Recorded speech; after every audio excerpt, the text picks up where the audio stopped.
Has come. 2024 సంవత్సరంని సక్సెస్ఫుల్గా complete చేసిన వాళ్ళందరూ కూడా హల్లెలూయా చెప్పండి. సక్సెస్ఫుల్గా కంప్లీట్ చేశారా? సక్సెస్ఫుల్గా. ఓకే. ఏదైతేనేమి దేవుడు కృపను చూపించి 366 రోజులు మనకు సహాయం చేశాడు. ఇదిగో ఈ రోజు నుండి ఎవరెవరైతే ఉద్యోగాలు చేస్తున్నారో, ఎవరెవరైతే చదువుకుంటున్నారో, ఎవరెవరికైతే డేట్లు రోజు రాయాల్సిన అవసరం ఉంటుందో 25 రాయడం నేర్చుకోండి. ఎందుకంటే ప్రతి జనవరిలో మనకు ఒక పొరపాటు ఏం జరుగుతుంది, పోయిన సంవత్సరం అంతా కూడా అలవాటయ్యి ఎస్పెషల్లీ అకౌంట్ సెక్షన్ వాళ్ళకి చెక్కులు రాస్తూ ఉంటారు. చెక్కులు రాసేటప్పుడు చాలా జాగ్రత్తగా రాయాలి. ఎందుకంటే పొరపాటున 24 రాసామనుకోండి ఆ చెక్కు చెల్లదు ఇంకా. సో ఈ రోజు నుంచి 25 రాయడం మనం నేర్చుకోవాలి. 38, 39 సంవత్సరాలు నాకు వచ్చేసాయి, మీ వయసులు మీకు వచ్చేసాయి, నా టైం ఇంకా రాలేదు అని ఒకవేళ అనుకుంటున్నట్లయితే దేవుని వాక్యం చేత ప్రేరేపితుడున్నాయి నేను మీకు అందరికీ కూడా చెప్పాలనుకుంటున్నాను. 2025 సంవత్సరము దేవుడు మనకిచ్చే ఈ నూతన సంవత్సరము మన టైం వచ్చేసింది. చెప్పండి, నా టైము పోయే టైం కాదండి. మీరు ఎందుకంత డీలాగా మాట్లాడుతున్నారు? ఒకసారి పడుకున్న వాళ్ళందరూ కూడా హల్లెలూయా చెప్పండి. ఈ మాటకి ఎన్నిసార్లు చెప్పినా మీరు పడతానే ఉంటారు. పడుకున్న వాళ్ళు హల్లెలూయా చెప్పండి అనగానే అదిగో పాపం పిల్లలు, వాళ్ళకైతే తెలియదు, పెద్దవాళ్ళు కూడా అంతే. దయచేసి పడుకోకూడదు, ఓకేనా? కొన్ని నిమిషాల్లోనే నేను వాక్యం చెప్తాను. సండే స్కూల్ పిల్లల్ని కావాల్సుకొని సండే స్కూల్కి పంపించలేదు, ఎందుకంటే ఈరోజు నేను వాక్యం కంటే ఎక్కువగా మీకు మొదటి రాజుల గ్రంథంలో నుండి ఒక మంచి కథను వివరించాలనుకుంటున్నాను. కథలంటే ఎంతమందికి ఇష్టం? అందరికి ఇష్టమా? ఆ కథని ఒక నాటికగా చేస్తే ఒక బంపర్ సూపర్ హిట్ సినిమా అవుతుంది. అంత గొప్ప లవ్ స్టోరీ మన బైబిల్లో ఉంది, అంత గొప్ప మిస్టరీ స్టోరీ మన బైబిల్లో ఉంది, అంత గొప్ప థ్రిల్లర్ మన బైబిల్లో ఉంది. దానికి ముందు ఒక విషయం చెప్పాలి. క్రైస్తవ విశ్వాసం మీద మీ ఒపీనియన్ ఏంటి? What is your opinion on Christian faith అని ఎవరైనా మిమ్మల్ని అడిగారు అనుకోండి, ఏమని అనుసరిస్తారు? What is your opinion? మనం విశ్వాసులమే, కాదంటలేదు. ఇప్పుడు క్రైస్తవ విశ్వాసం మీద మీ ఒపీనియన్ ఏంటి అని క్రైస్తవేతరులను అంటే ఇతరులను అడిగితే they might have a different opinion. But being a Christian, what do you think of this faith? What do you think of Christianity అని నన్ను ఎవరైనా అడిగితే 2 విషయాలు చెప్తాను. క్రైస్తవ విశ్వాసము ఒక చైన్ లాంటిది. క్రైస్తవ విశ్వాసము ఎలాంటిది? ఒక చైన్ లాంటిది. దాంట్లో ఉంటున్న ప్రతి రింగు నువ్వు నేను నువ్వు వీళ్ళందరం కూడా ఒకదానికి మనము ఇంటర్లింక్డ్ అయి ఉన్నాము. ఏ ఒక్క చైన్లో ఒక్క రింగు బలహీనపడ్డా చైన్ అంతా కూడా అది పనికిరాదిగా. చైన్ యొక్క ఉద్దేశము లేకపోతే దాని పర్పస్, దాన్ని తయారు చేసిన పర్పస్ ఏంటిదండి? దాన్ని గట్టిగా ఉండడానికి, లేకపోతే గుంజితే ఊడిపోకుండా ఉండడానికి, దేన్నైనా కట్టడానికి. అయితే ఇదిగో ఈరోజు మనం రాత్రి మాట్లాడుకున్నట్టు, లేకపోతే నిన్నటి రోజు మాట్లాడుకున్నట్టు 750 కోట్ల 800 కోట్ల 800 కోట్ల జనాభా ఉంటున్న మన ప్రపంచంలో క్రైస్తవులు ఎంతమంది ఉన్నారో నాకైతే ఖచ్చితంగా తెలియదు. కానీ ప్రతి క్రైస్తవుడు, ప్రతి విశ్వాసి ఒక పెద్ద చైన్లో ఒక రింగ్. నువ్వు ఒక రింగు, నేను ఒక రింగు, ఇక్కడ కూర్చుంటే వాళ్ళందరం కూడా రింగు. అయితే ఇంతకుముందు ఆ ఫోటోలో చూపించినట్టు ఒక్క రింగు ఇరిగిపోయినా, ఒక రింగు బలహీన పడిపోయినా ఆ చైన్ అంతా కూడా ఊడిపోతుంది. దానికి అసలు దాని ఉద్దేశము ఉండకుండా వెళ్ళిపోతుంది. తర్వాత క్రైస్తవ విశ్వాసము ఇంకో రీతిగా వివరణ ఇవ్వాలంటే, ఇంకో రీతిగా నిర్వచించాలంటే, ఒలింపిక్స్లో ఒక పరుగు పందెం ఉంటుంది, దాన్ని రీలే రేస్ అంటారు. ఏమంటారు? రీలే రేస్. రీలే రేస్ అంటే ఏంటో తెలుసా? ఒక్కరే పరిగెత్తరండి. దాంట్లో ఆ టీంలో 4 ఉంటారేమో, ఆ టీంలో 5 ఉంటారేమో, ఆ యొక్క దూరాన్ని బట్టి. అయితే మొదటి వాళ్ళు ఏం చేస్తారు? వాళ్ళ చేతిలో ఒక చిన్న కర్ర లాంటిది ఉంటుంది, వాళ్ళు పరిగెత్తుకుంటూ వచ్చేసి నీకు ఇస్తారనమాట. తర్వాత సెకండ్ వాళ్ళు ఏం చేయాలి? వాళ్ళు కూడా పరిగెత్తుకుంటూ వెళ్ళి ఇంకొకరికి ఇవ్వాలి. 3వ వాళ్ళు మళ్ళీ పరిగెత్తుకుంటూ వెళ్ళి 4వ వాడికి ఇవ్వాలి. 4వ వాడు పరిగెత్తుకుంటూ వెళ్ళి 5వ వాళ్ళు ఇవ్వాలి. అలా చివరిగా ఆ పరుగు పందెం ఫినిష్ లైన్ ఏదైతే ఉంటుందో ఆ లైన్ని ఎవరైతే దాటుతారో, ఫస్ట్ దాటుతారో, ఆ ఒక్కరు మాత్రమే కాదు, ఒలింపిక్స్లో ఆ టీం అందరికీ కూడా మెడల్స్ ఇస్తారు. 5గురు పార్టిసిపేట్ అయితే 5గురికి ఇస్తారు, 4గురికి పార్టిసిపేట్ అయితే 4గురికి ఇస్తారు. అయితే ఇక్కడ 4గురు బాగా పరిగెత్తారండి, 5వ వాడు మాత్రము కింద పడిపోయాడు. ఎవరు ఓడిపోయినట్టు? ఇక్కడ టీం అంతా ఓడిపోయినట్టే. నేను ఎందుకు ఈ ఉదాహరణ ఇప్పుడు ఇచ్చానంటే, మన విశ్వాసము ఈ రీలే రేస్ లాంటి పరుగు పందెం లాంటిది. మీ ముత్తాత మంచి విశ్వాసంలో బతికాడు, మీ తాత నుండి ముత్తాత నుండి మీ తాత వచ్చాడు, ఆయన కూడా విశ్వాసంగా బలంగా ఆత్మీయకంగా జీవించాడు. తాత నుండి నాన్న, ఆయన కూడా బలంగా జీవించాడు. నీ దగ్గరకు వచ్చేసరికి నువ్వు బలహీనమైపోయి పడిపోయావు. మొత్తం నీ టీం అంతా ఓడిపోతుంది, నీ వల్ల నీ టీం అంతా ఓడిపోతుంది. సో మీరు ఒకవేళ క్రైస్తవ విశ్వాసంలోని ప్రాముఖ్యతను గ్రహించకపోతే, ఎలాంటి ప్రాముఖ్యత అంటే, నా వల్ల, నా విశ్వాసం వల్ల నా చుట్టూ ఉంటున్న వారి విశ్వాసం మీద కూడా ఎఫెక్ట్ పడుతుంది అని తెలియకపోతే చాలా ప్రమాదం. Your faith is not yours alone. People around you are dependent on it. Your family is dependent on it. Your church is dependent on it. Your country, your state is dependent on it. నీ ఒక్కడి విశ్వాసము నీ ఒక్కందే కాదు, నీ కుటుంబానిది, నీ వంశానిది, నీ ఇంటిది, నీ సొసైటీది, నీ కాలనీది, నీ సిటీ, స్టేట్, కంట్రీ లెవెల్ వరకు నీ ఒక భాగం. చాలా నెలల క్రితం కూడా మీకు ఎగ్జాంపుల్ ఇచ్చానని నేను అనుకుంటున్నాను. ఒక బట్ట తయారవుతుంది, ఆ బట్టలో ఎన్నో చిన్న చిన్న దారాలు ఉంటాయి. ఒక్కొక్కసారి మన బట్టలోంచి ఆ దారం ఊడిపోయి ఇట్లా బయటికి గుంజుతాము. పొరపాటున తప్పు దారం గుంజామనుకోండి, అది వస్తూనే ఉంటుంది, చివరికి బట్టలో ఏమీ ఉండదు. అలాంటి కొన్ని వందల వేల దారాలు ఉంటేనే బట్ట తయారవుతుందని. అలానే బిల్డింగ్లో ఒక్క ఇటుక అనుకుంటాము, ఒక్క ఇటుకతో పెద్ద ఫరక్ పడదు అనుకుంటాము. కానీ అలాంటి ఒక్కొక్క ఇటుకలు ఎన్నో కలిస్తేనే ఆ గోడ కలిస్తేనే బిల్డింగ్ అని.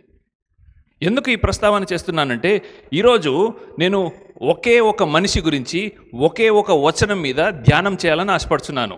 ఆ వచనంలో నుండి మనకు 5 విషయాలు నేర్చుకోవచ్చు. కాకపోతే ఆ ఒక్కడు, నేను ఎగ్జాంపుల్ ముందు చెప్పాను కదా, ఒక మనిషి పుట్టాలంటే 2 కావాలి, ఆ 2 కావాలంటే 4 కావాలి, ఆ 4 కావాలంటే 8 మంది కావాలని. అలానే ఈ యొక్క మనుష్యుడు అక్కడ ఉండాలి అంటే 500 సంవత్సరాల క్రితం ఏం జరిగిందో దానిపై ఆధారపడి ఉంది. సో వారి యొక్క నాన్న వాళ్ళ తాత వాళ్ళ ముత్తాత వాళ్ళ పిరతర్రి వాళ్ళ అట్లా 500 సంవత్సరాల క్రితం వాళ్ళ యొక్క వంశావళి తీసుకొని చూసుకుంటూ వస్తే ఆ హిస్టరీ అంతా కూడా చూస్తే అప్పుడు మనకు అర్థమవుతుంది ఏమని అంటే, దేవుడు ఈ మనిషిని ఇలా వాడుకోవడానికి అక్కడెక్కడో ప్లాన్ చేశాడు. ఆ ప్లాన్ చేసుకున్నదంతా కూడా వారి యొక్క వంశం తర్వాత వంశం మార్గం సరళం చేసుకుంటూ వచ్చాడు. సో దేవుని యొక్క ప్లానింగ్ మనకు అర్థమయ్యేసరికి పిచ్చెక్కిపోతుంది. ఇది ఇక్కడ జరగాలంటే స్విచ్ దేవుడు ఎక్కడో వేశాడని. సో దాని గురించి ఇశ్రాయేలు ఒక చరిత్ర గురించి మీతో పంచుకోవాలని నేను ఆశపడుతున్నాను. ఇప్పుడు మనము మన భారతదేశం గురించి మాట్లాడతాం అనుకోండి. భారతదేశం గురించి మాట్లాడేటప్పుడు భారతదేశానికి ఒక మిడిల్ పాయింట్ ఉంది. ఏంటా మిడిల్ పాయింట్? మనకు స్వాతంత్రం ఎప్పుడు వచ్చిందో అది మిడిల్ పాయింట్. సో భారతదేశం గురించి మాట్లాడాలంటే స్వాతంత్రం రాకముందు ఎలా ఉంది, స్వాతంత్రము వచ్చిన తర్వాత ఎలా ఉంది. సో దానికి మిడిల్ పాయింట్ చేసుకొని మనము మాట్లాడుకోవచ్చు. దానికి ముందు జరిగిన దాని విషయం మాట్లాడాలా, భారతదేశం స్వాతంత్రం వచ్చిన తర్వాత విషయం మాట్లాడాలా అని. అలానే ఇశ్రాయేలు గురించి మాట్లాడుకుంటే కూడా ఇశ్రాయేలు దేశానికి ఒక మిడిల్ పాయింట్ ఉంది. ఏంటి ఆ మిడిల్ పాయింట్? ఎవరైనా చెప్పగలుగుతారా? ఓకే, ఆ మిడిల్ పాయింట్ ఏంటంటే, మోషే నాయకత్వంలో ఐగుప్తు దేశం నుండి ఆ అర్ధరాత్రి ఫరో కుమారుడు ప్లస్ ఐగుప్తు కుమారులందరూ కూడా, జ్యేష్ఠ కుమారులు చనిపోతారు చూడండి. 10వ తెగులు వచ్చి, ఆ 10వ తెగులు వచ్చిన తర్వాత రాజు ఫరో అంటాడు, మీరు ఇక్కడ నుంచి గెట్అవుట్, నాకు అవసరం లేదు, ఎంతోమంది చంపేశామని చెప్పి ఎప్పుడైతే ఆ యొక్క ఆజ్ఞ వచ్చిందో వాళ్ళు బయటికి వెళ్తారు చూడండి. అక్కడ నుంచి ఇశ్రాయేలుకు ఒక విమోచన పోయాడు, పండు ముసలివాడైపోయి తన యొక్క డెత్ బెడ్ మీద, అంటే చివరి రోజుల్లో ఉన్నాడు. అప్పుడు తన కుమారుడైన సొలొమోనును పిలిచి ఎక్స్ప్లెయిన్ చేస్తాడు. అరే కొడకా సొలొమోను, నేను రాజు ఎలా అయ్యానో తెలుసా అంటే, తెలుసు కదా డాడీ నాకనంటే, కాదు కాదు కాదు నీకు ఒక మాట ఎక్స్ప్లెయిన్ చేయాలి. మన సమూయేలు ప్రవక్త మా ఇంటికి వచ్చాడప్పుడు మా నాన్న పేరు ఎస్ఐ, సబ్ ఇన్స్పెక్టర్ కాదు, ఎస్ఐ అంటే ఇంగ్లీష్లో జెస్సీ ఆయన పేరు. మా దావీదు వాళ్ళ నాన్న పేరు ఎస్ఐ. సో ఎస్ఐ గారి మా నాన్న వాళ్ళ ఇంటికి వచ్చాడు. మా అన్నదమ్ములందరూ కూడా ఉన్నారు, దాదాపు మేము 10 మందిగా ఉన్నాము. సమూయేలు ప్రవక్త వచ్చి, నాకు దేవుడు మాట్లాడాడండి, మీ ఇంట్లో మీ కుమారులలో ఒకడు ఇశ్రాయేలుకు రాజు కాబోతున్నాడు అనంటే, వాళ్ళ నాన్న అందరిని పిలిపించి నిలబడిపించేసిన తర్వాత సమూయేలు ఒక్కొక్కళ్ళ మీద చేయి ఇట్లా పెడుతున్నాడు. ఈయన కాదు, ఈయన కాదు, ఈయన కాదు, ఈయన కాదు, ఎవరు కాదు, అందరు అయిపోయారు.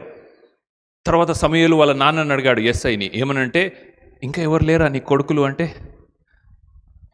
ఉన్నాడు మర్చిపోయినా, ఒక పనికిరానుడు ఉన్నాడు. ఈ విషయం విన్నప్పుడు నాకు బాధేసింది తెలుసా. తండ్రి ఒక కొడుకున్నాడని మర్చిపోయాడు. వాడు పనికి మాలినవాడు, వాడు పోయి గొర్రెలు కాస్తున్నాడు అంటే, దేవుడికి ఆ పనికి మాలినవాడే కావాలి. సో నిజం చెప్పాలంటే ఇదంతా కూడా తండ్రి అయిన దావీదుకు కుమారుడైన సొలొమోనుకు మధ్యలో జరుగుతున్న సంభాషణ. David is explaining that he did not win wars to have this Kingdom. యుద్ధాలు చేసి ఇంకో రాజ్యం మీద దండయాత్ర చేసి రాజ్యాన్ని ఈయన సంపాదించుకోలేదు, దేవుడు భిక్షగా వేశాడంతే. సో సొలొమోనుకు చెప్తున్నాడు, నాన్న మనం గొల్లోళ్ళంరా, మనం గొర్రెల కాపరులము. నిజం చెప్పాలంటే నాకు ఎలాంటి యోగ్యత లేదు. గొర్రెలు కాసుకునేట నన్ను పిలిచి ఒక్కొడిని ఒక దెబ్బ కొట్టినా అడ్డిమారి గుడ్డి, అది కూడా దేవుడే సహాయం చేశాడు, గొలియాతుని కొట్టాను. సో అలాంటి వాడిని చూసి ఈ దేశమంతా నాకు ఒక సింహాసనం ఏర్పాటు చేసి రాజుగా చేశాడ్రా. సో నువ్వు ఇప్పుడు రాజు అవ్వబోతున్నావు కాబట్టి చాలా జాగ్రత్తగా ఉండాలి. దేవుని పిల్లల్ని నువ్వు నడిపిస్తున్నావు, ఇది చిన్న బాధ్యత కాదు, కాబట్టి నువ్వు చాలా జాగ్రత్తగా నమ్మకత్వంగా ఉండాలి అని అంటాడు. ఈ మాట 2వ అధ్యాయంలో 3వ వచనంలో కనిపిస్తుంది. ఒకసారి చదువుదామా. నీ దేవుడైన యెహోవా అప్పగించిన దానిని కాపాడి ఆయన మార్గములను అనుసరించిన ఎడల నీవు ఏ పని చేస్తున్నా, ఏ పనిని పూనుకున్నను, ఎక్కడ తిరిగినను అన్నిటిలో వివేకముగా నడుచుకుందువు. మోషే ధర్మశాస్త్రంలో రాయబడిన దేవుని కట్టడములను, ఆయన నియమించిన ధర్మం అంతటిని, ఆయన న్యాయ విధులను, శాసనములను గైకొనుము. తర్వాత 4వ వచనంలో కూడా ఏముంటుంది? ఎస్. సో ఏమంటున్నాడంటే దావీదు, దేవుడు నీకు అప్పగించాడు, దేవుడు నాకు అప్పగించాడు, నేను నీకు అప్పగిస్తున్నాను. సో ఎక్కడ కూడా ఏ కోణాన కూడా ఇది మా అయ్య సొమ్ము, మా తాత ముత్తాతల సొమ్ము అని నువ్వు విర్రవేయకూడదు. దేవుడు కేవలం మనల్ని ఒక స్టివర్డ్ లాగా ఉంచాడు. సో నువ్వు చాలా జాగ్రత్తగా నమ్మకంగా ఉండాలి. ఇదంతా కూడా 2వ అధ్యాయం. 3వ అధ్యాయంలో సొలొమోను కూడా మంచి భక్తుడే. సొలొమోను ప్రార్థన చేస్తున్నాడు దేవునికి. ఏమని ప్రార్థన చేస్తున్నాడు చెప్పండి? దేవుడు వచ్చి అంటాడు, సొలొమోను నీ పని, నీ యొక్క భక్తి నాకంతా కూడా మెచ్చింది, ఏం కావాలో కోరుకో నాయనా అని దేవుడు అన్నప్పుడు, అయ్యా ఆస్తి అయితే వద్దు, ఎవడైనా ఎత్తుకపోతాడు, నేను మళ్ళీ సంపాదించుకోవచ్చు. పవర్ కూడా వద్దు, ఆల్రెడీ నీవు నా తండ్రికి ఇచ్చావు, నా తండ్రి నాకు ఇచ్చాడు. కానీ నీ బిడ్డలను సరి అయిన మార్గంలో నడిపించుటకు నాకు వివేకము, జ్ఞానము కావాలి అని ప్రార్థన చేస్తాడు. 3వ అధ్యాయము 5వ వచనము చూడండి. గిబియోలోను యెహోవా రాత్రివేళ స్వప్నములో సొలొమోనుకు ప్రత్యక్షమై, నేను నీకు దేనినిచ్చుటకు నీకు ఇష్టమైనదో అడుగుమని దేవుడు అతనితో సెలవీయగా, 9వ వచనంకి జంప్ అవుదాము. ఇంత గొప్పదైన నీ జనమునకు న్యాయము తీర్చగలిగిన వాడెవడు? కాబట్టి మంచి చెడ్డలు వివేచించి నీ జనులకు న్యాయము తీర్చినట్లు నీ దాసుడైన నాకు ఒక మాట అడుగుతాను. దేవుడే మనకు ప్రత్యక్షమై ఏం కావాలి ప్రసాద్ గారు అని అడిగితే ఏమడుగుతాను చెప్పండి? నాకు ప్రమోషన్ కావాలి, నాకు ఇల్లు కావాలి. హన్నా గురించి మాట్లాడాను కదా, ఆమె ప్రార్థన దేనికోసం అడిగింది? ఎందుకు? నేను గొడ్రాలు అంటున్నారని. సరే, హన్నాను పక్కన పెట్టండి, అబ్రహాముని పక్కన పెట్టండి, దావీదుని పక్కన పెట్టండి, సొలొమోను పక్కన పెట్టండి. మన ప్రార్థనలు మనం ముందు ప్రతి శుక్రవారం గృహకూడికల్లో కలుసుకునేవారం కదా. గృహకూడిలో కలుసుకున్న తర్వాత చివరికి నేను ప్రార్థన చేసేవాడిని, గుర్తుందో లేదో. ప్రార్థన చేయకముందు ప్రతి ఒక్కరిని అడిగేవాళ్ళని, మీ ప్రేయర్ రిక్వెస్ట్ ఏంటి, మీ ప్రేయర్ రిక్వెస్ట్ ఏంటి, మీ ప్రేయర్ రిక్వెస్ట్ ఏంటిది. 10 మంది ఉంటే 9 మంది ఏమంటారు తెలుసా? మా పిల్లల కోసం చేయండి, వారి ఆరోగ్యాల కోసం చేయండి. ఒకే ఒక బ్రదర్ ఉన్నాడు, ఆ బ్రదర్ ఏమంటాడు? నా ఆత్మీయ ఎదుగుదల కోసం చేయాలని. ఆ బ్రదర్ ఇక్కడ కింద పడి తలదించుకొని సిగ్గుపడుతున్నాడు ఇప్పుడు. ఓకేనా?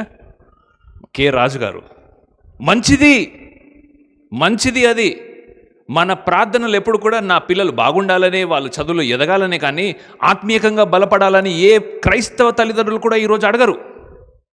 అది చాలా విచారకరం.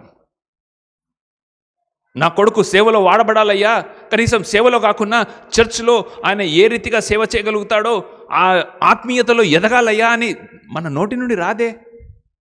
ఎప్పుడు ఆరోగ్యము, లేకపోతే ఐశ్వర్యము, లేకపోతే ఫస్ట్ ర్యాంకు, లేకపోతే చదువులు. ఏమడిగాడు ఇక్కడ సొలొమోను? నాకు వివేక జ్ఞానములు కావాలి దేవా, నాకు ఆరోగ్యం వద్దు, ఐశ్వర్యం వద్దు, పవర్ వద్దు, ఇంకేమొద్దు. సో వివేకము కలిగిన హృదయము నాకు దయచేయము అని చెప్పి 3వ అధ్యాయంలో మనకు కనబడుతుంది. 3 అధ్యాయాలు అయిపోయాయి. 4వ అధ్యాయము. 4వ అధ్యాయం అంతా కూడా ఆయన క్యాబినెట్ మినిస్టర్స్ గురించి మాట్లాడతారు. ఎంతమంది ఉన్నారు, ఎవరెవరికి ఎలాంటి పదవులు వచ్చాయి. తర్వాత ఆయన ఒకరోజు కూర్చొని తింటే ఎన్ని కిలోల చికెన్ కావాలి, ఎన్ని కిలోల మటన్ కావాలి, ఎంత బాస్మతి బియ్యం కావాలి, ఎంతమంది కూర్చొని తింటున్నారు, ఎన్ని పానీయాలు కావాలి, ఎన్ని ఫ్రూట్స్ కావాలి, ఎంతమంది వండుతున్నారు, ఎన్ని బొగెనాలు కావాలి. ఇదంతా కూడా 4వ అధ్యాయంలో ఉంటుంది. చిన్నగా ఈ వచనం కూడా కనిపిస్తుంది. ఏంటంటే 2 స్త్రీలు వచ్చి కొట్లాడుకుంటారు. నా బిడ్డ అని అన్నప్పుడు సొలొమోను యొక్క వివేక జ్ఞానము ఎంత గొప్పదో అక్కడ ఒక ఎగ్జాంపుల్ చూపిస్తారు. ఏమంటారంటే, ఆ బిడ్డని 2 ముక్కలు చేసి తల ఒక ముక్క ఇచ్చారా అంటే నిజమైన తల్లి ఏమంటుంది? వద్దయ్యా వద్దు, నా బిడ్డ నా దగ్గర బ్రతకకున్నా పర్వాలేదు, కానీ బ్రతికి ఉంటే చాలు అని. దాన్ని బట్టి చెప్పేస్తాడు సొలొమోను వెంటనే, ఈ బిడ్డ ఆ తల్లిది, ఈ తల్లి దొంగ నాటకాలు చేస్తుంది కానీ ఈ తల్లిదే ఆ బిడ్డ అని చెప్పి.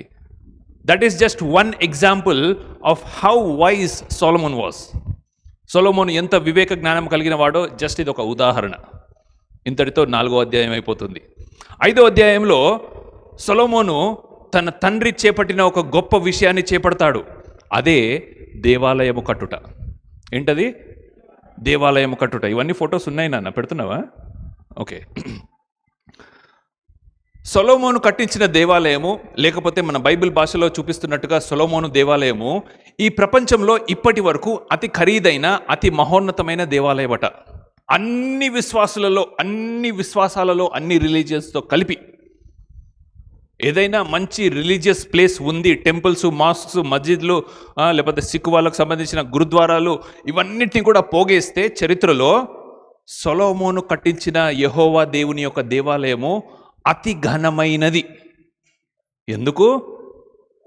మనం ఇక్కడ ఏం వాడాము? దానికి సిమెంట్ వాడామా గోడలకి? ఆయన బంగారం వాడాడండి. మన కింద ఏమున్నాయి? మన టైల్స్ బండలా? ఆయన పాలరాతి బండలు ఇంకా ఎక్కడి నుంచో తెప్పించాడండి. ఎంతమంది ఇల్లు కట్టించడమో లేకపోతే కట్టించేది చూడడమో చేశారు? ఎంతమంది? ఇల్లు కట్టించేటప్పుడు ఎంత మధురమైన సౌండ్లు వస్తూ ఉంటాయి కదా. టపా టపా టపా టపా అని కొట్టుకుంటూ కర్ర అని మిషన్ నడుస్తూ ఉంటుంటే అక్కడ నుంచి వెళ్ళిపోవాలనిపిస్తుంది. సొలొమోను ఒక ప్రత్యేకమైన మాట చెప్పాడు తన పని వారందరికీ. ఇది దేవుని కోసం ఏర్పాటు చేయబడుతున్న నా తండ్రి యొక్క ఆశ కాబట్టి ఇక్కడ ఒక్క సౌండ్ రాకూడదు. మరి మేము బండలు ఎలా కొయ్యాలయ్యా, మేము దిమ్మలు ఎలా నిలబెట్టాలయ్యా, సౌండ్ రాకుండా కన్స్ట్రక్షన్ ఎలాగయ్యా చేసేది అంటే ఒక 4-5 కిలోమీటర్ల దూరం వెళ్ళండి. మీరు ఇక్కడ ఏ బండ అయితే కావాలో కొలుచుకొని అక్కడ పని చేసుకొని నిశ్శబ్దంగా వచ్చి ఇక్కడ అమర్చాలి.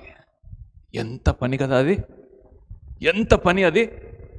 పెయింట్ కలపాలయ్యా, లేకపోతే ఇంకా ఏదైనా చేయాలంటే మీరు అక్కడ వర్క్షాప్లో పని చేసుకొని ఇక్కడ వచ్చి నిశ్శబ్దంగా, ఇంకో మాటలు చెప్పాలంటే అందరి మూతుల మీద ప్లాస్టర్ వేసాడేమో, అక్కడ ఒక యజమానుని పెట్టాడేమో, సౌండ్ వచ్చిందంటే కొరడ దెబ్బతోని అంటే ఇక్కడ ఏంటంటే ఆయనకు అదేదో ఆశ అని కాదు, కానీ ఇది దేవుని యొక్క పవిత్రమైన మందిరం కాబట్టి చాలా నిష్ఠతో చాలా పవిత్రంగా ఉంచాలి. ఇంతకుముందు కోపం వచ్చినట్టుంది చాలామందికి. నేను అంటాను కదా, అయ్యా నిశ్శబ్దంగా వచ్చి కూర్చోండి అంటే బర్రని చీరలాగి మనము ఎంత శబ్దం చేసుకుంటూ కూర్చుంటాము చర్చస్లో.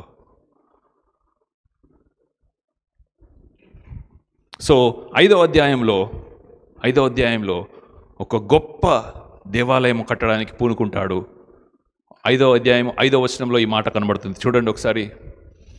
కాబట్టి సింహాసనము మీద నేను బదులుగా కూర్చుండబెట్టు నీ కుమారుడైన నామ ఘనతకు ఒక మందిరము కట్టించి యెహోవా నా తండ్రి అయిన దావీదునకు సెలవిచ్చినట్లుగా నా దేవుడైన యెహోవా నామ ఘనతకు ఒక మందిరము కట్టించుటకు నేను ఉద్దేశము గలిగిన వాడినై ఉన్నాను. వాళ్ళ నాన్న కట్టించాలనుకుంటాడు యాక్చువల్గా ఈ మందిరము, కానీ దేవుడు అంటాడు, your hands are filled with blood. నీ చేతులు రక్తంతో తడిచాయి. నీ చేతులతో కాదు, కానీ నీ కుమారుడైన సొలొమోను చేతులతో మందిరం కట్టించుకుంటా అని దేవుడు అన్నాడు. అది జరిగింది. Amen, amen. 6వ అధ్యాయానికి వద్దాము. 6వ అధ్యాయంలో టెంపుల్ బిల్డింగ్ స్టార్ట్ అయిపోయింది. మొదటి వచనం చూడండి.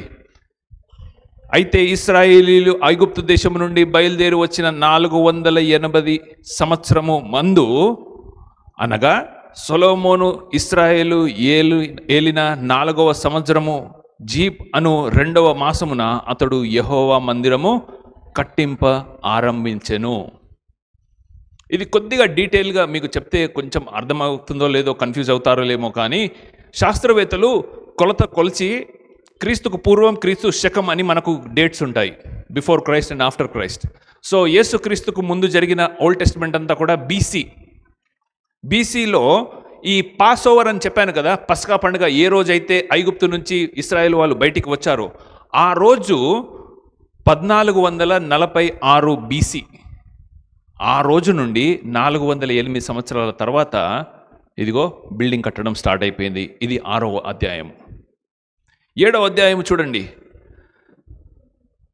సొలొమోను ఫస్ట్ ఏం కట్టించాడు? దేవుని మందిరాన్ని కట్టించాడు. దాని తర్వాత ఆయన నగరాన్ని కట్టుకున్నాడు. మలాకీలో మీకు గుర్తుందో లేదో, దేవుడు కోప్పడతాడు. ఏమని కోప్పడతాడు తెలుసా? వీళ్ళు కొనిపోబడ్డారు బానిసత్వంలో. ఇశ్రాయేల్ వాళ్ళందరూ కూడా కొనిపోబడిన తర్వాత రిటర్న్ వచ్చిన తర్వాత వాళ్ళు ఫస్ట్ చేసేది ఏందో తెలుసా?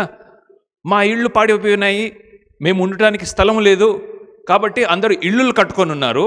అలాగే దేవుని ఇల్లు అంటే మందిరం కూడా పాడైపోయి ఉంటే దాన్ని ఎవరు పట్టించుకోలేదు. అప్పుడు దేవుడు చాలా కోప్పడ్డాడు. మీకు నా ఇంటి కంటే, అంటే దేవుని మందిరం కంటే మీ ఇల్లు ఎక్కువైపోయాయా అని చెప్పి అక్కడ తిడతాడు. ఎందుకు తిట్టాడంటే, చూడండి, your first priority should go to God. నీ మొదటి ప్రాధాన్యత దేవుడై ఉండాలి. సొలొమోను మొదట దేవుని ఇల్లు కట్టాడు, తర్వాత తన ఇల్లు కట్టుకున్నాడు, తన అంతఃపురాన్ని కట్టుకున్నాడు, తన సిటీని కట్టుకున్నాడు. ఆయన ఇంకా ఇంకా ఇంకా ఎక్స్పాండ్ చేసుకుంటూ వచ్చాడు. సో ఆ 7వ అధ్యాయంలో తన నగరాన్ని కట్టుకున్న రీతిని, తర్వాత ఆయన ఎలాంటి ఫర్నిచర్ వాడాడో అవన్నిటిని కూడా ఎక్స్ప్లెయిన్ చేసుకుంటూ కనబడుతుంది. తర్వాత 8వ అధ్యాయంకి వస్తే లాస్ట్కి టెంపుల్ రెడీ అయిపోయింది. 8వ అధ్యాయంలో దేవాలయము రెడీ అయిపోయింది. ఎంతమందికి బోర్ కొడుతుంది? ఓకే, రైట్, కనీసం నిజం చెప్పాడు. 8వ అధ్యాయంలో టెంపుల్ రెడీ అయిపోయింది, దేవాలయం రెడీ అయిపోయింది. అప్పుడు సొలొమోనుకు ఒక గొప్ప ఆలోచన కలిగింది. ఈ దేవాలయము దేవుని కొరకు ప్రతిష్ఠించుకోవాలి. సో 7 రోజుల్లో, ఇక్కడ కాదు కానీ మీరు వీలైతే 2వ దినవృత్తాంతములు 5వ అధ్యాయం 6వ అధ్యాయంలో చదవండి. 7 రోజుల్లో ఒకసారి క్యాల్కులేటర్ తీయ్యా, 7 రోజుల్లో 1,40,000 బలులు అర్పించాడు. 7 రోజుల్లో 1,40,000 అంటే రోజుకి ఎంత అయ్యా? 1,40,000 డివైడ్ బై 7 అయ్యా 20,000. రోజుకి 20,000. 20,000 డివైడ్ బై 24 గంటలు వేసుకోండి. 330 గంటకి 8,000. ఓకే, నువ్వు చెప్పమ్మా. 833 గంటకి 800 యానిమల్స్ని డివైడ్ బై 60 చేయి. నిమిషానికి 30 యానిమల్స్ని కట్ చేస్తున్నారు. 13? ఓకే, నిమిషానికి 13 జంతువులని బలిచ్చుకుంటూ 7 రోజుల్లో 140,000 యానిమల్స్ని, జీవరాశులని బలి ఇచ్చి దేవునికి ఒక హోమంగా ఇచ్చాడు. మీకు తెలుసా, ఒక ప్రవాహం కారుతూ ఉందట. ఏంటా ప్రవాహము? రక్తము. అయ్యా కుమార్ గారు, మన ఇది మండి పేరేంది? చెంగిచెర్ల. ఎంతమంది చెంగిచెర్లకు వెళ్ళారు? లోపలికి వెళ్ళారు, స్లాటర్ హౌస్ లోపలికి. ఎంత మంచిగా ఉంటుంది కదా, భయంకరమైన వాసన వస్తుంది అక్కడ. వందల్లో మేకలను కట్ చేస్తూ ఉంటారు. మటన్ షాపుల్లోకి వాళ్ళు దిగుమతి చేస్తూ ఉంటారు. 1-2 సార్లు వెళ్ళాను, ఇక నేను లైఫ్లో వెళ్ళొద్దు అనుకున్నాను. నీకు ఫ్లోర్ కనిపించదండి, కింద మొత్తం రక్తమే. నువ్వు సరిగా అడుగు లేకపోతే జారి కింద పడి నువ్వు కూడా బాప్తీసం తీసుకుంటావు రక్తంలో. అంత భయంకరంగా ఉంటుంది చెంగిచెర్లలో ఉంటున్న ఈ యొక్క మేకల మండి. అలా ప్రవాహము కారుతూ ఉంది. ఎందుకు ఇదంతా అంటే, దేవుని కోసము ఈ దేవాలయాన్ని ప్రతిష్ఠించుకోవడానికి ఆయన హృదయంలో వచ్చిన తలంపు. అన్ని బలులను ఇచ్చి దేవుడు ఈ సొలొమోనును ఆ యొక్క దేవాలయాన్ని ప్రతిష్ఠించినట్టుగా మనకు 1 రాజుల 8వ అధ్యాయంలో కనబడుతుంది. 9వ అధ్యాయంలో ఆలస్యమవుతుంది, ముందు తొందరగా ఫాస్ట్ ఫార్వర్డ్ చేస్తాను. 9వ అధ్యాయంలో దేవుడు మళ్ళీ మాట్లాడుతున్నాడు సొలొమోనుతో. 2వ వచనం చూడండి ఎలా మాట్లాడుతున్నాడు. గిబియాలోను ప్రత్యక్షమై 2వ మారు యెహోవా సొలొమోనుకు ప్రత్యక్షమై 3 విషయాలు చెప్తాడు. ఒకటి ఏమంటాడంటే, సొలొమోన్ నువ్వు సూపర్, నువ్వు చాలా మంచి పని చేశావు, ఒక మంచి టెంపుల్ కట్టావు, మంచి దేవాలయాన్ని కట్టావు, వెరీ గుడ్, నేను అప్రిషియేట్ చేస్తున్నాను. రెండో విషయం ఏమంటాడో తెలుసా, మీరు ఈ దేవాలయాన్ని కట్టి మీరు ఒక లైట్ హౌస్గా తయారయ్యారు. లైట్ హౌస్ అంటే తెలుసు కదండి. అంటే ఇప్పుడు ఫర్ ఎగ్జాంపుల్ మన చర్చ్ పేరేంటి? Bible church of Hyderabad. Bible అంటే దేవుని యొక్క వాక్యము, దేవుడే. ఎందుకంటే వాక్యమే శరీరధారి అయి కృపాసత్య సంపూర్ణుడై మన మధ్యలో నివసించను. సో వాక్యము దేవుడే. సో దేవుడు, మన చర్చ్ ఇప్పుడు ఎక్కడ ఉందని మనం పిలుచుకుంటున్నాము? హైదరాబాద్లో ఉంది. సో హైదరాబాద్ నగరంలో ఉంటున్న విశ్వాసులకు అవిశ్వాసులకు దేవునికి మన చర్చ్ ఒక లింక్. చెప్పాను కదా ఇంతకుముందు మనం ఒక చైన్ అని. సో ఇక్కడ దేవుడు ఏమంటున్నాడంటే సొలొమోనుతో, ఈ యొక్క దేవాలయాన్ని నువ్వు కట్టించావు కదా, ఈ దేవాలయం ద్వారా సర్వలోకములో ఉంటున్న విశ్వాసులందరికీ కూడా ఇది ఒక వెలుగుకరమైన ఆత్మీయమైన ఒక ద్వీపములాగా ఉంటుంది. నువ్వు ఆర్పితే అది ఆరిపోతుంది, నువ్వు కొనసాగిస్తే అది కొనసాగుతుంది. నువ్వు ఎంత వైభవంగా దీంట్లో పూజలు పునస్కారాలు లేకపోతే బలులు అర్పిస్తే కేవలము నీ గురించి కాదయ్యా. ఇదిగో 60 రోజుల దూరం నుంచి షేబా దేశపు రాణి వస్తుంది. 60 రోజుల దూరం పట్టింది వాళ్ళు ప్రయాణించడానికి. అది కూడా నడుచుకుంటా కాదండి, రథముల మీద, గుర్రముల మీద. ఈ రోజుల్లో అయితే వాట్సాప్, ఫేస్బుక్, ఆ మీడియా ఈ మీడియా అని వచ్చేసాయి. కానీ ఆ రోజుల్లో ఎలాంటి మీడియా లేదు. నీ గురించి 60 రోజుల దూరం ప్రయాణం చేసేంత దూరం గురించి వినాలి అంటే ఎలా సాధ్యం అది? కానీ సొలొమోను గురించి విన్నదంట. ఆ షేబా దేశపు రాణి వచ్చి, అయ్యా నీ కీర్తి అట్లా ఇట్లా లేదు, నీ యొక్క గొప్పతనము అలా ఇలా లేదు, నీ గురించి దేశాలు దేశాలు దాటి చూడ్డానికి వచ్చానంతే. ఇదంతా కూడా 10వ అధ్యాయంలో కనబడుతుంది మనకి. 10వ అధ్యాయంలో ఇంగ్లీష్లో ఒక మంచి పదం ఉంటుంది, తెలుగులో దాన్ని ఏమంటారో నాకు తెలియదు, నాతో పాటు చెప్పండి. ఆ పదం పేరు పినకల్. పినకల్. పినకల్ అంటే ఏంటో తెలుసా? The highest point. పినకల్ అంటే హయ్యెస్ట్ పాయింట్. అంటే నువ్వు డెవలప్ అవుతూ వచ్చావనుకోండి, ఎదుగుతూ వచ్చావనుకోండి, ఇంత ఎదుగుతావు, ఇక దానికి మించి ఉండదు ఇక అంతే. సో 10వ అధ్యాయం వచ్చేసరికి సొలొమోను రాజు తన పినకల్లో ఉన్నాడు. అంటే ఒక గొప్ప ఎత్తుకు ఎదిగాడు. దానికి మించి ఇక ఎదుగులేడు. అంటే అంత హైకి ఎదిగాడు. గొప్ప ఎత్తు గురించి మాట్లాడినప్పుడు వెంటనే ఏమొస్తుంది చెప్పండి? గొప్ప లొంత కూడా వస్తుంది. ఒక మౌంటైన్ ఉందనుకోండి, మౌంటైన్ పక్కన ఏముంటుంది తెలుసా? ఒక వ్యాలీ ఉంటుంది. అంటే ఒక ఎత్తైన కొండ ఉంటే పక్కనే ఒక లోయ ఉంటుంది. 10వ అధ్యాయము కొండ అయితే 11వ అధ్యాయము లోయ. పడిపోయాడు సొలొమోను రాజు. ఎలా పడిపోయాడు అంటే 700 మంది స్త్రీలను, యువరాణులను పెళ్లి చేసుకొని 300 ఉపపత్నులను ఉంచుకొని దాదాపు 1000 మందిని మేనేజ్ చేయగలిగాడు. ఒక్క భార్యను మెయింటైన్ చేయడానికే చాలామంది బాధపడుతూ ఉంటారు. కానీ సొలొమోను రాజు 1000 మందిని మెయింటైన్ చేయగలిగాడు. అది ఆయన టాలెంట్. సరే, అది ఆయన పర్సనల్ ఏమో. కానీ ఆయన చేసిన ఇంకో ఘోరమైన తప్పు ఏంటంటే, ఈ అన్య యువరాణులను పెళ్లి చేసుకొని అన్య దేవతలను మొదటిగా అలవ్ మాత్రమే కాకుండా అన్య దేవతలను ఆయన ఫాలో కూడా అయ్యాడు అని దేవుని మాటలు చెప్తున్నాయి. చూడండి, 11వ అధ్యాయము 5వ వచనంలో ఏమనుందంటే, సొలొమోను అఫ్తారోతు అను సీదోనీయుల దేవతలను, మిల్కోము అను అమ్మోనీయుల హేయమైన దేవతలను. ఇప్పుడు ఒక పాస్టర్గా నేను ఉన్నాను అనుకోండి, ఎగ్జాంపుల్ చెప్తున్నాను. నేను చెడు కార్యము చూడడము ఒక ఎత్తు, దాన్ని చేయడము ఇంకో ఎత్తు. సొలొమోను దేవునికి ఒక గొప్ప మందిరము కట్టించిన ఆయన కోసము ఒక గొప్ప ప్రతిష్ఠ చేసి 1,40,000 బలులు అర్పించిన గొప్ప దైవజనుడు, భక్తుడు, దేవునితో 2 సార్లు మాట్లాడిన ఆయన ఏం చేశాడట? అన్య దేవతలను అనుసరించి నడిచెను. ఆసారాజు కూడా ఇదే తప్పు చేస్తాడు. మనకు 2వ దినవృత్తాంతములలో కనబడుతుంది. సో చాలా ఎత్తుకు ఎదిగి తర్వాత పడిపోయాడు. పడిపోయిన తర్వాత దేవునికి కోపం వస్తుంది. 12వ అధ్యాయం నుండి 16, 17 అధ్యాయముల వరకు అధ్యాయానికి కనీసం 2 మార్లు చొప్పున మనకు దేవునికి కోపం వచ్చింది, దేవునికి కోపం వచ్చింది, దేవునికి కోపం వచ్చింది అనే పదం కనిపిస్తుంది. 12 అధ్యాయాల వరకు దేవునికి కోపం రాలే. వినపడుతుందా నేను చెప్పింది? 12 అధ్యాయాల వరకు దేవునికి కోపం వచ్చిన సందర్భం రాలేదు. ఆ మాట మనకు బైబిల్లో కనబడదు. కానీ 12వ అధ్యాయం, the down fall of king Solomon, అక్కడి నుంచి దేవుడు కోపము లేకపోతే దేవుని ఉగ్రత అని కనిపించి మనకి 12వ అధ్యాయంలో ఏమంటుందంటే, దేవుడు ఆ సొలొమోను చేతిలో ఉంటున్న రాజ్యాన్ని 2 ముక్కలు చేసేస్తాడు.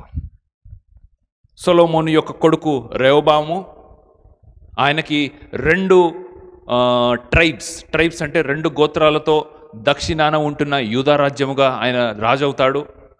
ఉత్తర రాజ్యంలో ఏమవుతుందంటే జెరోబాము అని ఇంకొక ఆయన వస్తాడు. ఆయన 10 గోత్రాలను తీసుకెళ్ళి ఒక సపరేట్ ఇజ్రాయేల్ రాజ్యంగా ఏర్పడతాడు. ఇక్కడ ఒక చిన్న గమ్మత్తు జరుగుతుంది. ఇప్పుడు సొలొమోను దేవుని కోసం కట్టించిన దేవాలయం ఉంది కదండి, అది ఏ ఇలాకాలో ఉంది, ఏ టెరిటరీలో ఉందనుకుంటున్నారు? 2 గోత్రాలు మాత్రమే కలిగి ఉన్న యూదా రాజ్యంలో ఉంది. మనకు అర్థమయ్యే భాషలో చెప్తాను. తెలంగాణ, ఆంధ్ర సపరేట్ కాకముందు మన దేశంలో, మన తెలుగు రాష్ట్రంలో, కంబైన్డ్ రాష్ట్రంలో ఉన్నప్పుడు ఒక పెద్ద దేవస్థానం ఉండే. ఏంటది? తిరుపతి. తర్వాత తెలంగాణ, ఆంధ్ర సపరేట్ అయిపోయింది. మన ఎక్స్ చీఫ్ మినిస్టర్ అయిన కేసీఆర్ గారికి ఒక భయంకరమైన ఆలోచన వచ్చింది. ఏంటది? ఎందుకంటే తిరుపతికే కానుకలన్నీ పోతున్నాయి, డబ్బులన్నీ అటే పోతున్నాయి, ట్యాక్సులన్నీ అటే పోతున్నాయి, విజిటర్స్ వల్ల ఆమ్దాని అంతా కూడా అటే పోతుంది. ఇక్కడ కూడా మనం ఒక కలెక్షన్ బాక్స్ స్టార్ట్ చేయాలి. అదే ఐడియా ఇక్కడ వచ్చింది. ఎలాగైతే రాజ్యము 2గా విడిపోయినప్పుడు సొలొమోను కట్టించిన దేవాలయము యూదా రాజ్యంలో ఉంది. సో యూదా రాజ్యంలో ఉంటున్న వీళ్ళందరికీ కూడా ఆయన ఏమంటాడంటే, మనం కూడా యూదా అంటున్నాను, ఇశ్రాయేలు రాజ్యంలో ఉంటున్న, ఉత్తరాన ఉంటున్న రాజ్యంలో ఏమంటాడంటే, నాకు ఒక మంచి ఐడియా వచ్చింది. జెరోబాము అంటాడు, ఒక 2 విగ్రహాలను పెట్టిస్తాను, బేతేలు దగ్గర 2 విగ్రహాలు పెట్టిస్తాను. ఇదే మన దేవుడు, ఇదే మనల్ని పోషించిన దేవుడు, ఇదే మనల్ని ఐగుప్తులోంచి పట్టుకొచ్చిన దేవుడు అని చెప్పి ఇక్కడ ఒక విగ్రహారాధన స్టార్ట్ అయిపోతుంది. సో ఇక్కడ నుండి యెరోబాము తర్వాత ఆయన కొడుకు నాదాబు వస్తాడు. నాదాబు కూడా దేవునికి చాలా ఆయాసకరమైన విగ్రహారాధనలో పాల్గొంటాడు. నాదాబు తర్వాత బాషా అని ఇంకొక ఆయన వస్తాడు. ఆయన కూడా మరి విగ్రహారాధనలో బాగా పాల్గొని ఉంటాడు. వీళ్ళందరూ కూడా ఉత్తర కింగ్డమ్ గురించి మాట్లాడుతున్నాను, యూదా రాజ్యం గురించి కాదండి. ఇశ్రాయేలు రాజ్యంలో, ఇశ్రాయేలు రాజ్యంలో బై ద వే అందరూ కూడా చెడ్డ రాజులే. దేవుని దృష్టిలో అందరూ కూడా చెడ్డ రాజులే, అంటే దేవునికి అనుకూలంగా కాకుండా విగ్రహారాధన చేసిన రాజులు. సో యరొబాము వచ్చాడు, యరొబాము తర్వాత నాదాబు వచ్చాడు, నాదాము తర్వాత బాషా వచ్చాడు, బాషా తర్వాత జిమ్రీ వచ్చాడు, జిమ్రీ 7 రోజులకే చచ్చిపోయాడు, జిమ్రీ తర్వాత ఒమ్రీ వచ్చాడు, ఒమ్రీ తర్వాత అహాబు వచ్చాడు. మీకు ఎవరికైనా డౌట్ వచ్చిందా? బాగానే గుర్తుపెట్టుకున్నాడు పాస్టర్ అన్నీ అని. సరే, ఇండియాలో ఓపెనింగ్ బ్యాట్స్మెన్ ఎవరు? రోహిత్ శర్మ. తర్వాత ఫస్ట్ డౌన్ ఎవరు వస్తారు?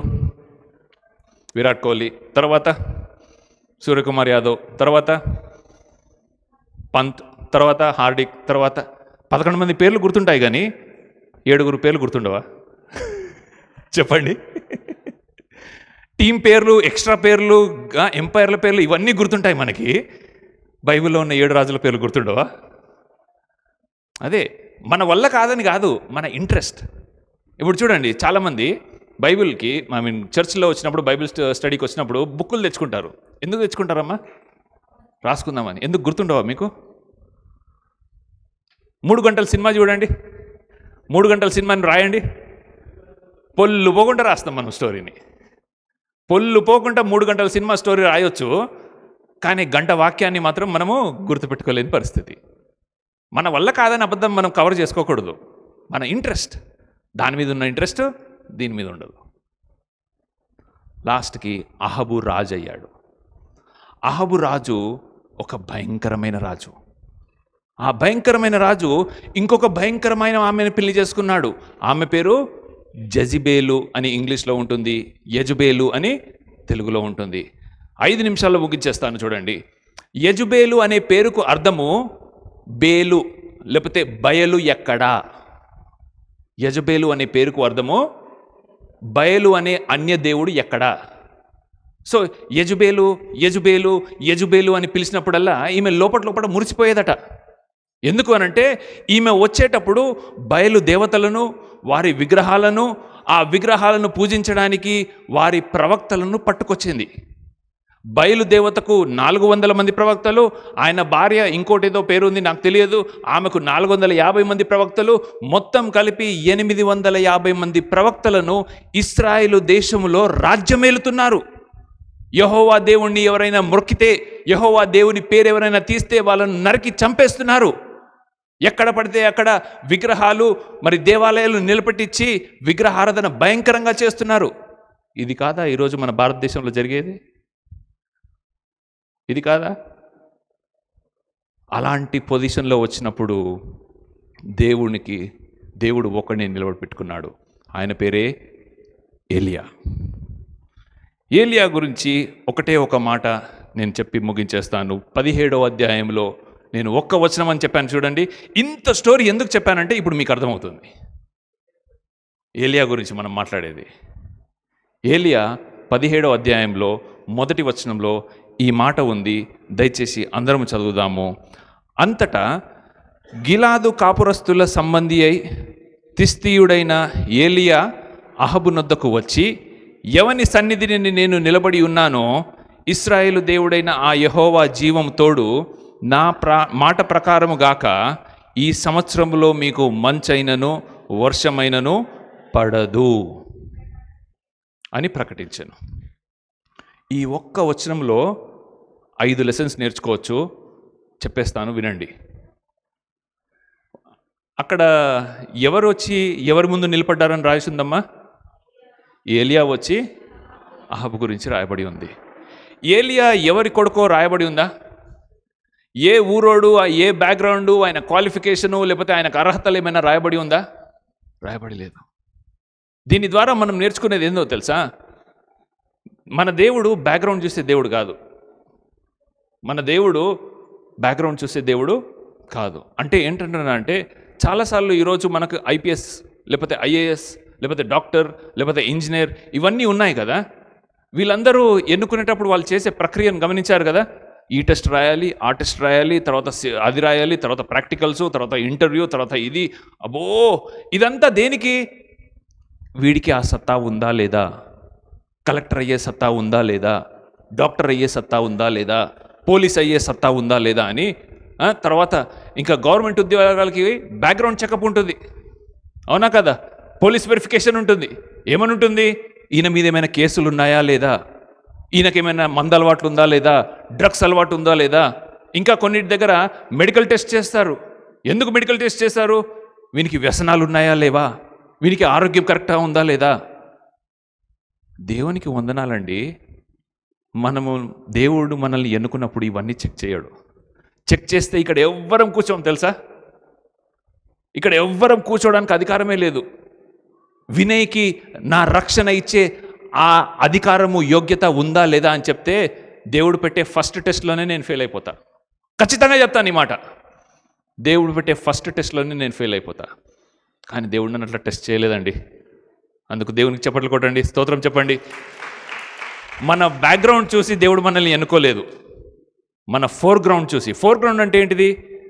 నేను ఇప్పుడు ఎన్నుకున్నాను వినయ్ని, వినయ్ ద్వారా నేను, రాజు ద్వారా నేను, జనార్దన్ ద్వారా నేను, తబిత ద్వారా నేను రేపు ఏమేమైతే చేయబోతున్నానో ఆయన ముందుగానే ఎరిగిన దేవుడు. ఆమేన్.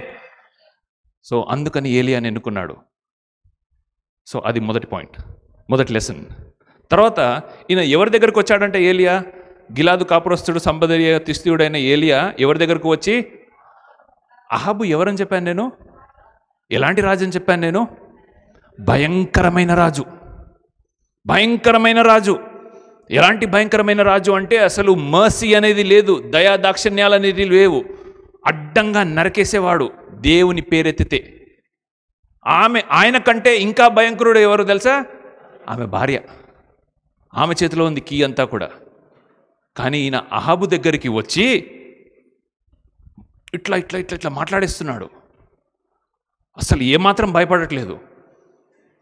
ఇప్పుడు చెప్పండి, ఒక మాట అడుగుతాను మిమ్మల్ని. ఒక పెద్ద రాజు ఉన్నాడండి మనకి, నరేంద్ర మోడీ గారు ఉన్నారనుకోండి. ఆయన ఒక తప్పు చేస్తున్నాడు, అంతవరకు ఎందుకు? నేను మొన్న ఒక ఆయనను చూశాను, చర్చ్లో స్టేజ్ మీద ఆయన, ఒక ఎమ్మెల్యే స్టేజ్ మీద షూస్ వేసుకొని వచ్చేసాడు. అక్కడ ఉంటున్న పాస్టరు, అయ్యా మీరు షూస్ ఇప్పాలి అని చెప్పడానికి భయపడుతూ ఉన్నాడు. పవర్ఫుల్ పీపుల్కి నువ్వు తప్పు చేస్తున్నావు అని చెప్పడానికి భయం వేస్తుంది.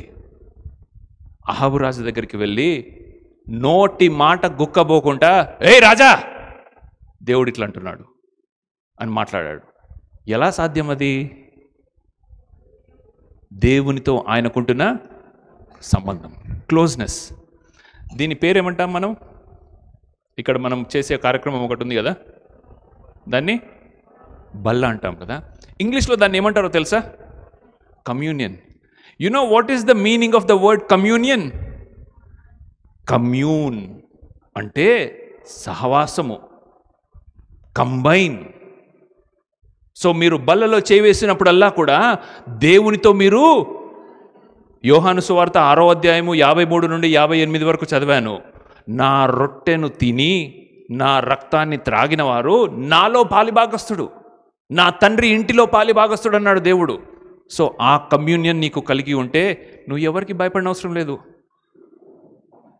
సో ఇప్పుడు ఇంతకుముందు ఎగ్జాంపుల్ చెప్పాను కదా, ఆ ఎమ్మెల్యేకి షూస్ ఇప్పాలని చెప్పడానికి ఎవరైనా భయపడితే, సీఎం చుట్టం వచ్చాడనుకోండి, సీఎం చుట్టం ఇప్పుడు ఎమ్మెల్యేకి చెప్పగలుగుతాడా లేదా? లేకపోతే సీఎం వచ్చి, లేకపోతే పిఎం వచ్చి ఎమ్మెల్యేకి చెప్పగలుగుతాడా లేదా? ఎందుకు? ఈయన ఇంకా పెద్ద అధికారి. ఏలియా రాజులకు రాజు, ప్రభువులకు ప్రభు దేవుడు. ఓకేనా? ఆ దేవునితో సంబంధం ఉంది. అందుకనే అహాబు రాజు అతనికి భయం లేదు. ఇది రెండో పాయింట్. మొదటిది ఆయన యొక్క సంబంధం, కనెక్షన్. రెండోది క్లోజ్నెస్, కమ్యూనియన్. మూడోది ఏమంటున్నాడు చూడండి, గిలాదు కాపురస్తుడు సంబదీయుగు తిష్తీయుడైన ఏలియా అహాబు నద్దకు వచ్చి, నేను ఎవని సన్నిధిని నిలబడి ఉన్నానో. అంటే ఇక్కడ ఏమంటున్నాడు తెలుసా? ఎవడ్రా నువ్వు అంటున్నాడు. ఏమంటున్నాడు? ఎవరు నువ్వు? ఎవరిని అంటున్నాడు?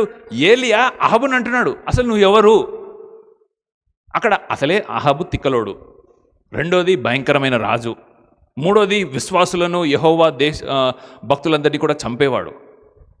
ఈయన వాళ్ళ ఇంటికే వచ్చి ఆయన సింహాసనం దగ్గరకు వచ్చి, నేను ఎవరిని సన్నిధిలో నిలబడుతున్నాను, ఎవరు నువ్వు, నీకు ఇక్కడ ఏం అధికారం ఉంది అని డైరెక్ట్గా క్వశ్చన్ చేసే గట్స్, కాన్ఫిడెన్స్ ఏలియాకు ఉంది. ఆ కాన్ఫిడెన్స్ ఎలా వస్తుంది? దేవుని నుండి వస్తాయి. సో మొదటిది కనెక్షన్, రెండోది క్లోజ్నెస్ లేకపోతే కమ్యూనియన్, మూడోది కాన్ఫిడెన్స్. తర్వాత నాలుగోది ఏమంటున్నాడో తెలుసా? ఇశ్రాయేలు దేవుడైన యెహోవా జీవము తోడు అంటున్నాడు. ఇప్పుడు అప్పట్లో రాజులు ఒక మెసేజ్ పంపించడానికి ఏం చేసేవారో తెలుసా? వాళ్ళకు ఒక ఉంగరం ఉండేదట. ఆ ఉంగరాన్ని వ్యాక్స్ తెలుసు కదా, క్యాండిల్ వ్యాక్స్, ఆ క్యాండిల్ వ్యాక్స్ని కరగబెట్టి ఆ ఉంగరాన్ని ఇట్లా ముద్ర వేసేవారు. ముద్ర వేస్తే ఏంటంటే ఇది అల్లాటప్పవాడు వచ్చి ఇచ్చిన మెసేజ్ కాదు, ఒక రాజు తన సీల్ వేసి, ఆయనకి ఒక అధికారం ఉంది, ఒక అథారిటీ ఉంది, ఒక సర్టిఫికెట్. అది ఇంకో మాటలో చెప్పాలంటే ఒక సర్టిఫికెట్. సో దేవుడు ఇచ్చాడు. ఏ దేవుడు? ఇశ్రాయేలు దేవుడైన యెహోవా జీవము తోడు అనే మాట ఎందుకన్నాడంటే దేవుని నుండి అధికారం పొందుకున్నాడు కాబట్టి దేవుని మాటనే తన మాటగా చెప్పాడు. మీరు పాత నిబంధన గ్రంథం అంతటా కూడా చదవండి. ఎప్పుడెప్పుడు ప్రవక్తలు మాట్లాడతారో ఏమని మాట్లాడతారో తెలుసా?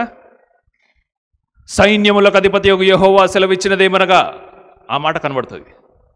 నా మాట కాదు, సైన్యములకు అధిపతి యెహోవా సెలవిచ్చినదేమనగా, నువ్వు చస్తావు, నీ కొడుకు చస్తాడు, నీ రాజ్యం నీ నుండి తీసివేయబడుతుంది, ఇశ్రాయేలు రాజ్యము బందీగా వెళ్ళిపోతుంది అని ఎన్నో మార్లు వాళ్ళ అధికారంతో కాదు, యెహోవా దేవుని యొక్క అధికారంతో. అదొక సీల్ లాంటిది, లేకపోతే అదొక సర్టిఫికెట్ లాంటిది. ఇది నాలుగో పాఠం. చివరి పాఠము, ఈ సంవత్సరములో మంచైనను వర్షమైనను పడదని దేవుని శక్తిని అతని శక్తిగా భావించి చెప్తున్నాడు. అంతే. చూడండి మళ్ళీ ఒకసారి, ప్రవక్తలు మాట్లాడేటప్పుడు దేవుడు ఏం చేయాలో చెప్తాడు, కానీ దాని కాన్సిక్వెన్స్ ఉంటుంది చూడండి, దాని పర్యావసనం ఉంటుంది చూడండి, అది మాత్రము ప్రవక్తలు ఇచ్చేవారు. సౌలు రాజుకి ఆ అమోరీయుల దేశం మీదకి యుద్ధానికి వెళ్ళని చెప్పి సమూయేలు ప్రవక్త అంటాడు. అక్కడ ఎవరిని కూడా బ్రతికించకూడదు, బ్రతికించకుండా అన్నిటినీ నాశనం చేయమని దేవుడు చెప్పాడు అంటే మన అతి తెలివి ఆయన ఏమంటాడు? అక్కడ మంచి మంచి ప్రశస్తమైన బంగారాన్ని కానీ, లేకపోతే వస్తువులను కానీ, లేకపోతే అక్కడ ఉంటున్న జీవరాశులన్నింటినీ కూడా పట్టుకొచ్చి దేవునికి నేను బలులు అర్పించడానికి తీసుకొచ్చానని చెప్పిన తర్వాత, నువ్వు బలులు అర్పించుట కంటే సమీపించి ఆలకించుట మేలు అని అన్న తర్వాత దేవుడు ఈ విషయంలో చాలా కోపంగా ఉన్నాడని చెప్పి సమూయేలు ప్రవక్త తిరిగి వెళ్ళిపోతుంటే సౌలు రాజు ఏం చేస్తాడు? ఆయన అంగిని పట్టుకుంటాడు. అంగిని పట్టుకున్నప్పుడు ఏమవుతుంది? ఆ అంగి చినిగిపోతుంది. ఎలాగైతే నువ్వు నా అంగిని చింపావో నీ రాజ్యము నీ నుండి కూడా వేరైపోతుంది అని చెప్పి దేవుడు చెప్పలే, ప్రవక్త అన్నాడు. ప్రవక్త ఇచ్చిన శాపం అది. అలానే ఇక్కడ సొలొమోన్ అంటున్నా, ఏలియా ఏమంటున్నాడంటే, ఇదిగో ఈ విగ్రహారాధనను బట్టి, నువ్వు చేస్తున్న పాపాన్ని బట్టి దేవుడు మంచును కాను వర్షాన్ని కానీ ఇవ్వడు. సో ఈ ఒక్క వచనంలో మనం 5 విషయాలు నేర్చుకోవచ్చు. దేవునితో కావలసిన సంబంధం, కనెక్షన్, దేవునితో కావలసిన క్లోజ్నెస్, కమ్యూనియన్, దేవునితో కావలసిన కాన్ఫిడెన్స్, దేవుడిచ్చిన సర్టిఫికెట్, దేవుడు ఇచ్చిన శక్తి. దాన్ని తెలుగులో ఈజీగా తర్జుమా చేస్తే దేవుని సన్నిధి, దేవుని సహవాసము, సంబంధము, సంతకము, శక్తి. సన్నిధి, సహవాసము, సంబంధము, సంతకము, శక్తి అన్నీ సా సా సా సా సా. లేచి నిలబడండి, లేచి నిలబడండి. ఇంతకీ మీకు రావచ్చు, మరి టైటిల్ ఏమో ఇప్పుడు నా సమయం అని అన్నారు కదా, టైటిల్ ఏమో నా సమయం, ఇప్పుడు నా సమయం అని అన్నారు కదా, మరి ఏ సమయము అనంటే, ఇప్పటి వరకు దేవుడు మన జీవితాల్లో ఎలాంటి విషయాలలో మనల్ని వాడుకున్నాడో లేదో మీకు తెలియాలి, దేవునికి తెలియాలి. కానీ దేవునితో సరి అయిన సంబంధము కలిగి, దేవునితో సరి అయిన సహవాసము కలిగి మీరు ఉన్నట్లయితే దేవుడు ఖచ్చితంగా ఏలియా కంటే గొప్ప ప్రవక్తగా మనల్ని మారుస్తాడు. ఎంతమంది నమ్ముతారు? హల్లెలూయా చెప్పండి. దావీదు కంటే గొప్ప రాజుగా మనల్ని మారుస్తాడు. సొలొమోను కంటే జ్ఞానవంతుడిగా చేస్తాడు. కానీ మనకు కావాల్సింది ఆయనతో సంబంధం, ఆయనతో సహవాసం, ఆయన శక్తి, ఆయన సన్నిధి. ఈ 2025 సంవత్సరంలో బ్రతిమిలాడి చెబుతున్నాను. మరి సిస్టర్ లహరి చాలా చక్కగా ఆరాధన చేసింది. 52 వారాలు నేను ఎప్పుడు సన్నిధిని మిస్ కాలేదు అని చెప్పి. మీరెవ్వరు కూడా నేను కేవలం ఆదివారాల గురించి మాట్లాడుతున్నాను. మిగతా బుధవారాలు, శుక్రవారాలు మీ ఇష్టం. కానీ దేవుని సన్నిధిలో మనము కనబడాలి, దేవుని సన్నిధిలో మనం రావాలి. ఎలాంటి పనులు వచ్చినా దాన్ని అధిగమించడానికి, లేకపోతే అది అడ్జస్ట్ చేయడానికి ప్రయత్నించి మొదటి ప్రాధాన్యత దేవుని సన్నిధికి ఇవ్వండి. దేవుడు మీ జీవితాల్లో గొప్ప కార్యం చేయకపోతే నన్ను అడగండి.